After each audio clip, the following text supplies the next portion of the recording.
দেশব্যাপী আমরা দেখতে পাচ্ছি বিভিন্ন জায়গায় হামলা হচ্ছে, সন্ত্রাসী কার্যক্রম হচ্ছে, আমাদের নির্বাচন অফিসগুলোতে গিয়ে পুলিশ রেড করছে, বিভিন্ন অজুহাতে গিয়ে এই সমস্ত কাজগুলো হচ্ছে। বিশেষ করে ঢাকা 15 যেখানে আমাদের আমিরে জামাত ডাক্তার শফিকুর রহমান সাহেব ইলেকশন করছেন, সেখানে রিপিটেডলি সন্ত্রাসী কার্যক্রম হচ্ছে, মহিলাদের উপর হামলা হচ্ছে, তাদেরকে হেনস্থা করা হচ্ছে, তাদেরকে হুমকি দেওয়া হচ্ছে। এগুলা একের পর এক হয়ে যাচ্ছে।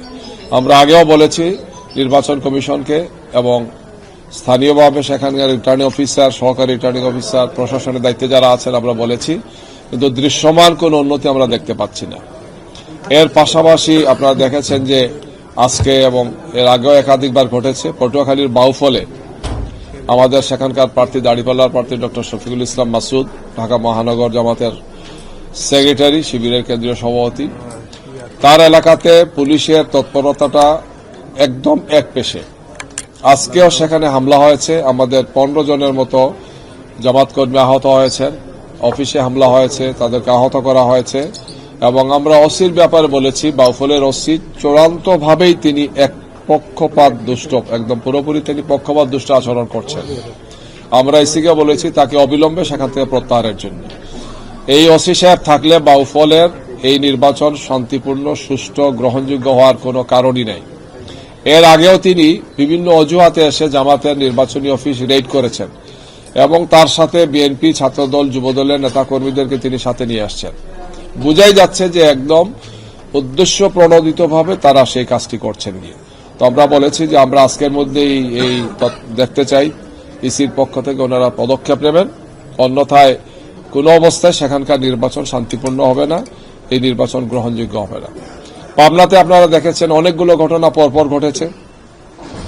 পাবনার হাবিবুর রহমান সাহেব, পাবনার একজন এমপি সাহেব, একসময় তিনি এক দল করতেন, এখন বিএনপিতে তিনি আছেন। সেখানে আমাদের জেলামের উপর হামলা হয়েছে, অনেকগুলো মোটরসাইকেল পুড়িয়ে দেওয়া হয়েছিল, অফিসে হামলা করা হয়েছে। গতকালকেও সেখানে আমাদের নারী কর্মী সহ, ভোটার সহ আমাদের নেতৃবৃন্দর হামলা হয়েছে, সেখানে অনেক আমাদের নেতাকর্মীরা আহত হয়েছে। রিপিটেডলি এই ঘটনাগুলো ঘটছে এবং এর সাথে স্থানীয় প্রশাসনের দায়িত্বে আছেন অসিটিএনও দেখা যাচ্ছে তাদের সংশ্লিষ্টতা, তারা পুরোপুরি পক্ষপাত দুষ্ট আচরণ করছে। এছাড়াও ঢাকা সহ বিভিন্ন জায়গাতে বারবার এই ঘটনাগুলো ঘটছে। আমরা ওনাদেরকে বিস্তারিত বলেছি যে এই ব্যাপারে ওনাদের পক্ষ থেকে আমরা তড়িৎ পদক্ষেপ আশা করি। নির্বাচনের আর মাত্র 3 দিন বাকি আছে, এর মধ্যে যদি এই পদক্ষেপগুলো ওনারা না নেন তাহলে কখনো নির্বাচন সুষ্ঠু, গ্রহণযোগ্য হবে না, শান্তিপূর্ণ হবে না, এক পেশে হবে এবং এই নির্বাচন প্রশ্নবিদ্ধ হয়ে যাবে গিয়ে। এর পাশাপাশি আমরা বারবার তাদেরকে দৃষ্টান্তর করেছি, বিশেষ করে আমাদের মহিলা কর্মীদের উপর ভোটের কাজে যারা বের হচ্ছে তাদেরকে নাজেহাল করা হচ্ছে, হুমকি দেওয়া হচ্ছে, ফিজিক্যালি তাদেরকে টর্চার করা হচ্ছে। এটা বাউফলে ঘটেছে, পাবনাতে ঘটেছে, বিভিন্ন জায়গাতে এটা ঘটে যাচ্ছে। ঢাকা 15 আসনেও অনেকগুলো ঘটনা এখানে ঘটেছে গিয়ে।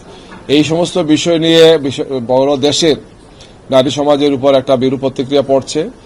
বিএনপির পক্ষ থেকে আমরা দেখতে পাচ্ছি যে তারা বিভিন্ন অজুহাত খুঁজছেন যে জামাত ইসলামীর পক্ষ থেকে এত লক্ষ বোরকা বানানো হচ্ছে, কাল্পনিক এই সমস্ত অভিযোগ। আসলে এই সমস্ত অভিযোগ তারা করছেন এই কারণে আমাদের মনে হচ্ছে যে তারা একটা নাটক করতে চাচ্ছেন।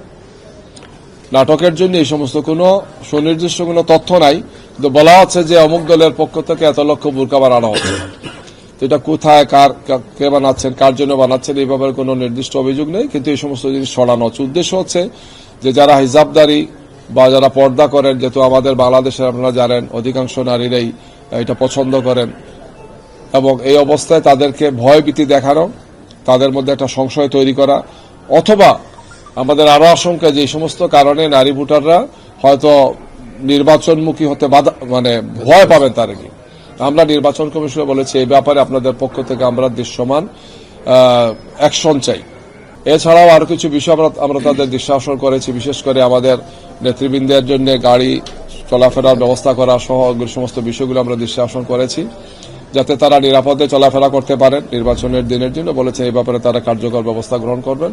এটা নীতি ঠিক করেছেন যে বিভিন্ন প্রার্থীর জন্য তারা যে সমস্ত সাপোর্টগুলো দেবেন সবার জন্যই তারা দেবেন।